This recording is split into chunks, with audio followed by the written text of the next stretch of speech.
Hi friends, welcome back to my YouTube channel. ವೀಡಿಯೋಸ್ನ ಕೊನೆ ತನಕ ನೋಡಿ, ಹಾಗೆ ಕೊನೆಯಲ್ಲಿ ಲೈಕ್ ಮಾಡಿ, ಶೇರ್ ಮಾಡಿ ಮತ್ತು ಕಮೆಂಟ್ಸ್ ಮಾಡಿ. ಸೊ ನಾನಿಲ್ಲಿ ಎಲ್ಲರ ಮನೆಯಲ್ಲೂ ಈ ಥರ ಕವರ್ಸ್ಗಳು ಇರ್ತವೆ, ಪಾಲಿಥಿನ್ ಕವರು. ನಾನಿಲ್ಲಿ ಒಂದು 3-4 ಪಾಲಿಥಿನ್ ಕವರ್ನ ತೊಗೊಂಡಿದ್ದೀನಿ. ಅದರಲ್ಲಿ ಒಂದು ಸ್ವಲ್ಪ ಇಷ್ಟು ಕಟ್ ಮಾಡ್ಕೊಳ್ತಾ ಇದ್ದೀನಿ. ನಾನು ವಿಡಿಯೋದಲ್ಲಿ ತೋರಿಸಿದ ಹಾಗೆ ಕಟ್ ಮಾಡ್ಕೊಳ್ಳಿ. ಕಟ್ ಮಾಡಿಕೊಂಡು ಅದನ್ನು ನೀಟಾಗಿ ಈ ಥರ ಒಂದು ಚೌಕಾಕಾರದಲ್ಲಿ ಮಡಿಸ್ಕೊಳ್ಬೇಕು. ಸೊ ನಾವು ಎಲ್ಲಿಗಾದರೂ ಟ್ರಿಪ್ ಹೋಗ್ತಾ ಇದ್ದೀವಿ ಅಥವಾ ಎಲ್ಲಿಗಾದರೂ ಊರಿಗಾದರೂ ಹೋಗ್ತಾ ಇದ್ದೀವಿ ಅಂತಂದಾಗ ನಾವು ಕೆಲವೊಂದಿಷ್ಟು ಬಾಕ್ಸ್ಗಳನ್ನ ನಾವು ಇಟ್ಕೊಂಡಿರ್ತೀವಿ.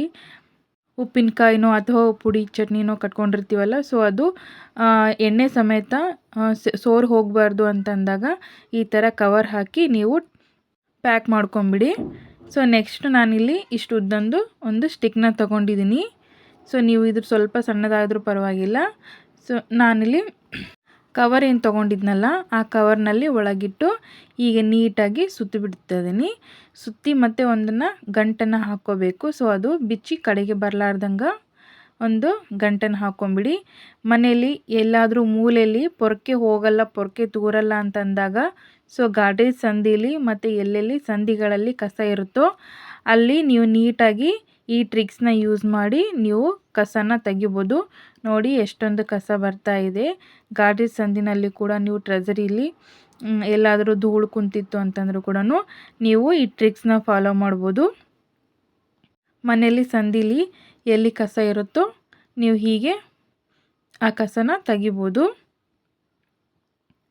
ನೋಡಿ ಎಷ್ಟೊಂದು ಕಸ ಬಂದಿದೆ ಅಂತ. ನಾನಿಲ್ಲಿ ಹಳೆ ಪೊರ್ಕೆನ ತೊಗೊಂಡಿದ್ದೀನಿ. ಮತ್ತು ನೀವು ಏನಾದರೂ ಗಲೀಜಿದ ಪ್ಲೇಸ್ನಲ್ಲಿ ಕಸ ಬೆಳಿಬೇಕು ಅಂತಂದಾಗ ಸೊ ಪೊರ್ಕೆ ಎಲ್ಲ ಗಲೀಜಾಗಿ ಹೋಗ್ಬಿಡುತ್ತೆ. ಸೊ ಅದನ್ನ ತೊಳೆಯೋಕ್ಕೂ ಆಗಲ್ಲಲ್ವ. ಸೊ ಆಗೇನು ಮಾಡಬೇಕು ಅಂತಂದರೆ ಈ ಥರ ಪಾಲಿಥಿನ್ ಕವರ್ನಲ್ಲಿ ಒಳಗಿಟ್ಟು ಅದು ಕವರ್ನಿಂದ ಹೊರಗೆ ಬರದ ಹಾಗೆ ಒಂದು ಗಂಟನ್ನು ಹಾಕಬೇಕು. ಸೊ ಗಲೀಜು ಎಲ್ಲಿ ಇರುತ್ತೋ ಅಥವಾ ಮನೇಲಿ ಏನಾದರೂ ನೀರು ಬಿದ್ದಿತ್ತು ಮತ್ತು ಕಸಬರಿಗೆ ಏನಾದರೂ ಹಾಳಾಗಬಾರ್ದು, ಪೊರಕೆ ಏನಾದರೂ ಹಾಳಾಗಬಾರ್ದು ಅಂತ ಅನ್ನೋದಾದರೆ ಈಗ ಕವರಲ್ಲಿಟ್ಟು ಹೀಗೆ ಒಂದು ಗಂಟನ್ನು ಹಾಕ್ಕೊಂಬಿಡಿ. ನೀಟಾಗಿ ಗಂಟು ಹಾಕಿ ಸೊ ಎಲ್ಲಿ ಕಸ ಇರುತ್ತೋ ಅಥವಾ ಎಲ್ಲಿ ಗಲೀಜು ಪ್ಲೇಸ್ ಇರುತ್ತೋ ನೀವು ಅಲ್ಲಿ ಹೀಗೆ ಕಸ ಗುಡಿಸ್ಕೋತಾ ಬರ್ಬೋದು. ಸೊ ಹೀಗೆ ಮಾಡೋದ್ರಿಂದ ಪೊರಕೆ ಗಲೀಜಾಗಲ್ಲ ಮತ್ತು ಹಾಳಾಗಲ್ಲ. ಸೊ ಈ ಟ್ರಿಕ್ಸ್ನ ನೀವು ಎಲ್ಲಿ ಬೇಕಾದರೂ ನೀವು ಹೀಗೆ ಯೂಸ್ ಮಾಡ್ಬೋದು. ಹಾಗೆ ವಿಡಿಯೋ ನೋಡ್ತಾ ಒಂದು ಲೈಕ್ನ ಕೊಡೋದನ್ನು ಮಾತ್ರ ಮರಿಬೇಡಿ.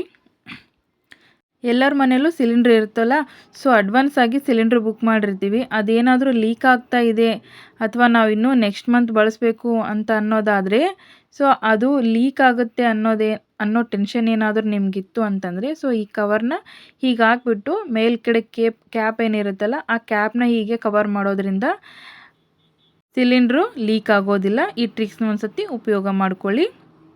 ಮತ್ತು ನಾನಿಲ್ಲಿ ಒಂದು ಕವರ್ನ ತೊಗೊಂಡಿದ್ದೀನಿ. ಸೊ ಯಾರೆಲ್ಲ ಯೂಸ್ ಮಾಡಲ್ಲ ಶೂಸ್ನ ಹಾಗೆ ಇಟ್ಬಿಟ್ಟಿರ್ತಾರೆ, ಆ ಶೂಸು ಗಾಳಿಗೆ ಅಥವಾ ಧೂಳಿಗೆಲ್ಲ ಕೊಳೆ ಆಗಿಬಿಟ್ಟಿರುತ್ತೆ. ಸೊ ಶೂಸ್ ಎಲ್ಲ ರೇಟೆಡ್ ಇರ್ತಾವಲ್ಲ, ಸೊ ಹಾಗಾಗಿ ಅವು ಕೆಡಬಾರ್ದು ಅಂತಂದರೆ ಈ ಥರ ಕವರಲ್ಲಿ ಹಾಕಿ ಪ್ಯಾಕ್ ಮಾಡಿ ಗಂಟು ಕಟ್ಟಿ ನೀವು ಶೂ ಸ್ಟ್ಯಾಂಡಲ್ಲಿ ಇಟ್ಬಿಡ್ಬೋದು. ಎಲ್ಲರ ಮನೆಯಲ್ಲೂ ಕೂಡ ಊಟಕ್ಕೆ ಒಂದು ಸ್ವಲ್ಪ ರುಚಿಗೆ ಬೇಕು ಅಂತಂದು ಹೇಳಿ ಅನ್ನ ಸಾಂಬಾರು ಜೊತೆ ಈ ಥರ ಮೆಣಸಿನ್ಕಾಯಿನ ಹುರ್ಕೊಂಡು ಊಟದ ಟೈಮಲ್ಲಿ ತಿಂತಾರೆ. ಆದರೆ ಇದ್ರ ಜೊತೆಗೆ ಇನ್ನೂ ಟೇಸ್ಟಿಯಾಗಿರಬೇಕು ಇವು ಅಂತಂದಾಗ ಒಂದು ಅರ್ಧ ನಿಂಬೆಹಣ್ಣಷ್ಟನ್ನ ರಸನ ನಾನಿಲ್ಲಿ ಹಿಂಡ್ತಾ ಇದ್ದೀನಿ. ಸೊ ಹೀಗೆ ನಿಂಬೆಹಣ್ಣ ರಸ ಸೇರಿಸೋದ್ರಿಂದ ಮೆಣಸಿನ್ಕಾಯಿ ಕೂಡ ಸ್ವಲ್ಪ ಟೇಸ್ಟ್ ಚೆನ್ನಾಗಿರುತ್ತೆ. ಉಪ್ಪು ಖಾರ ಮತ್ತು ಹುಳಿನೂ ಸೇರಿದರೆ ಬಾಯಿಗೆ ಇನ್ನೂ ರುಚಿಯಾಗುತ್ತೆ. ಅನ್ನ ಸಾಂಬಾರು ಜೊತೆ ತಿನ್ನೋಕ್ಕೆ ಇನ್ನೂ ಟೇಸ್ಟಿಯಾಗಿರುತ್ತೆ. ಸೊ ನೀವು ಕೂಡ ಈ ಥರ ಒಂದು ಟ್ರೈ ಮಾಡಿ ನೋಡಿ. 2 ತಿನ್ನಲ್ಲಿ 3-4 ಮಿರ್ಚಿನ ತಿಂತೀರಾ.